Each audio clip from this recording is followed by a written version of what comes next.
بسم اللہ الرحمن الرحیم۔ السلام علیکم۔ امید ہے آپ سب اللہ تعالیٰ کی رحمت سے بالکل ٹھیک ٹھاک ہوں گے۔ آج کی ویڈیو میں میرا ٹاپک سورت ابراہیم پر ہے۔ ابراہیم کا مطلب شفیق باپ کے ہیں۔ تمام انبیاء کرام کا سلسلہ نسب حضرت ابراہیم علیہ السلام سے جا ملتا ہے، اسی لیے آپ کو ابو الانبیاء کا لقب حاصل ہے۔ سورت ابراہیم قرآن پاک کی 14ویں سورت مبارکہ ہے۔ اس کا نزولی نمبر 72 ہے۔ یہ مکہ مکرمہ میں نازل ہوئی۔ اس میں 7 رکوع اور 52 آیات ہیں۔ اس سورت مبارکہ کو حضرت ابراہیم علیہ السلام کے نام سے موسوم کیا گیا۔ حضرت ابراہیم علیہ السلام اسلامی عقیدہ کے علاوہ یہودیوں عیسائیوں کے نزدیک بھی ایک بڑے جلیل القدر پیغمبر گزرے ہیں۔ ہمارے نبی حضرت محمد صلی اللہ علیہ وسلم حضرت ابراہیم علیہ السلام کی اولاد میں سے ہیں۔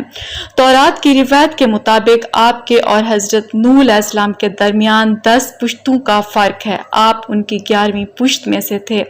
حضرت ابراہیم علیہ السلام کی عمر مبارک تورات میں 175 سال درج ہے۔ آپ کے والد محترم کا نام طارق تھا۔ عربی زبان میں اس کا تلفظ آزر آیا ہے۔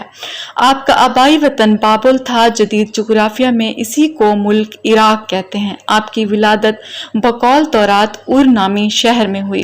نسل اسرائیلی اور نسل اسماعیلی کے مورث سے اعلیٰ بھی حضرت ابراہیم علیہ السلام تھے۔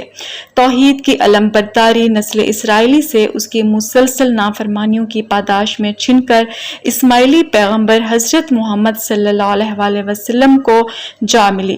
اس صورت مبارکہ میں توحید اور رسالت، جزا اور سزا، روز قیامت بنیادی موضوع ہیں۔ اس کے علاوہ حضرت نوح علیہ السلام اور حضرت موسیٰ علیہ السلام اقوام عاد و سمود کی طرف بھیجے گئے پیغمبروں کا ذکر کیا گیا ہے۔